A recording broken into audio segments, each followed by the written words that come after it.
ब्राह्मण परिवार में जन्मे चाणक्य, जिन्हें कौटिल्य या विष्णुगुप्त के नाम से भी जाना जाता है, प्राचीन भारत के प्रसिद्ध अर्थशास्त्री, रणनीतिकार, दार्शनिक, लेखक व सलाहकार थे। भारत में चाणक्य को अर्थशास्त्र व रणनीति विज्ञान के क्षेत्र में सबसे अग्रणी माना जाता है। मौर्य साम्राज्य की स्थापना में चाणक्य ने महत्वपूर्ण भूमिका निभाई थी। इन्होंने ही नंद वंश को उखाड़ फेंकने की रणनीति चंद्रगुप्त मौर्य को बताया था और मौर्य साम्राज्य के महामंत्री व सलाहकार के रूप में कार्य किया। आचार्य चाणक्य कहते हैं, चंद्रमा एक होकर भी उस अंधकार को दूर कर देता है जो तारे असंख्य होते हुए भी दूर नहीं कर पाते। शिक्षा सबसे अच्छी मित्र है। शिक्षित व्यक्ति का हर जगह सम्मान होता है। शिक्षा सुंदरता और यौवन को हरा देती है। मोह के समान शत्रु और क्रोध के समान अग्नि नहीं है। एक व्यक्ति या एक शासक को हमेशा उसके परिणामों पर पूरी तरह से विचार करने के बाद एक कार्य करना चाहिए, अन्यथा भाग्य भी उसके धन की रक्षा नहीं कर सकता। समृद्धि उसी के लिए लंबे समय तक रहती है जो उचित विचार के बाद कार्य करता है। दुश्मन कमजोर बिंदुओं पर हमला करते हैं। सीमापार संबंधों में कोई स्थायी मित्र या स्थायी शत्रु या यहाँ तक कि स्थायी सीमाएं नहीं होती हैं। केवल स्थायी हित होते हैं और इन हितों की रक्षा के लिए सब कुछ किया जाना चाहिए। यदि एक राजा ऊर्जावान है तो उसकी प्रजा भी उतनी ही ऊर्जावान होगी। यह संसार एक कड़वा वृक्ष है। इसके दो ही मीठे अमृत समान फल हैं, एक मधुर वाणी और दूसरा सज्जनों की संगति। जो कुछ करने का विचार किया है उसे प्रकट न करो, परंतु बुद्धिमानी से उसे गुप्त रखो और उसे क्रियान्वित करने का निश्चय करो। उससे बचो जो तुम्हारे सामने मीठी बातें करता है लेकिन तुम्हारे पीठ पीछे तुम्हें बर्बाद करने की कोशिश करता है, क्योंकि वह जहर के घड़े के समान है जिसके ऊपर दूध होता है। जो ज्ञान की खोज में है उसे सुख की खोज छोड़ देनी चाहिए, और जो आनंद की खोज में है उसे ज्ञान की खोज छोड़ देनी चाहिए। वह जो अपने परिवार के सदस्यों से अत्यधिक जुड़ा हुआ है भय और दुख का अनुभव करता है, क्योंकि सभी दुखों की जड़ आसक्ति है। इस प्रकार प्रसन्न रहने के लिए आसक्ति का त्याग करना चाहिए। ज्ञान को व्यवहार में लाए बिना खो जाता है। अज्ञानता के कारण मनुष्य खो जाता है।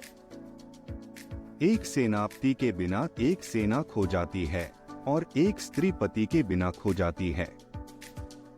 वह किसी का तिरस्कार नहीं करेगा परंतु सबकी राय सुनेगा।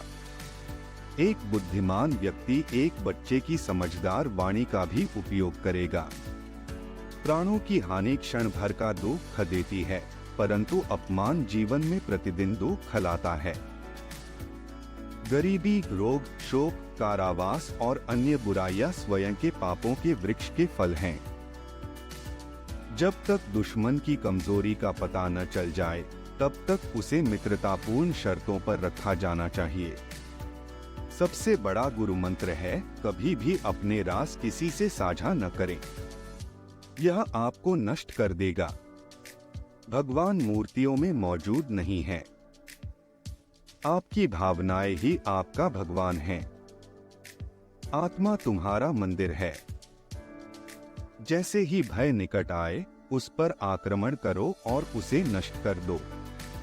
आध्यात्मिक शांति के अमृत से संतुष्ट लोगों को जो सुख और शांति प्राप्त होती है वह लालची व्यक्तियों को बेचैनी से इधर उधर घूमने से नहीं मिलती है।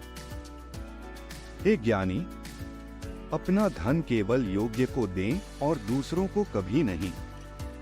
मेघों द्वारा प्राप्त समुद्र का जल सदैव मीठा होता है।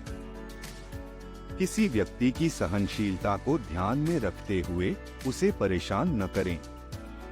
शक्तिशाली दिमाग को कोई नहीं हरा सकता। पहले 5 साल अपने बच्चे के साथ एक प्यारे की तरह व्यवहार करें। अगले 5 साल तक उन्हें डांटो। जब तक वे 16 वर्ष के नहीं हो जाते तब तक उनके साथ एक मित्र की तरह व्यवहार करें। आपके बड़े हो चुके बच्चे आपके सबसे अच्छे दोस्त हैं। बुरे साथी पर भरोसा मत करो और न ही साधारण मित्र पर भी भरोसा करो, क्योंकि अगर वह तुमसे नाराज हो गया तो वह तुम्हारे सारे राज खोल देगा। मूर्ख व्यक्ति के लिए पुस्तकें उतनी ही उपयोगी होती हैं जितना कि अंधे व्यक्ति के लिए आईना उपयोगी होता है। कम दिमाग वाले लोग कपटी, दुष्ट और धोखेबाज होते हैं। उन पर भरोसा नहीं करना चाहिए। नीच बुद्धि वालों पर विश्वास करना नीति में भूल और व्यर्थ है, क्योंकि वे भरोसे के लायक नहीं हैं। प्रशासक को नीच बुद्धि वालों पर विश्वास करके विपत्ति को निमंत्रण नहीं देना चाहिए। जिस तरह एक सूखा पेड़ आग लगने पर पूरे जंगल को जला देता है, उसी तरह एक दुष्ट पुत्र पूरे परिवार को नष्ट कर देता है। हमारा शरीर नश्वर है, धन स्थायी नहीं है और मृत्यु सदैव निकट है। इसलिए हमें तुरंत पुण्य के कार्यों में संलग्न होना चाहिए। जो धन के लेन देन में, ज्ञानार्जन में, खाने में और व्यापार में लज्जा का त्याग करता है, वह सुखी होता है। जिसका ज्ञान किताबों तक ही सीमित है और जिसका धन दूसरों के कब्जे में है, वह जरूरत पड़ने पर न तो अपने ज्ञान का उपयोग कर सकता है और न ही धन का। हमें अतिथि के लिए चिंतित नहीं होना चाहिए, न ही हमें भविष्य के बारे में चिंतित होना चाहिए। समझदार लोग केवल वर्तमान में रहकर अपना कार्य करते हैं। नमस्कार, जय श्री कृष्णा।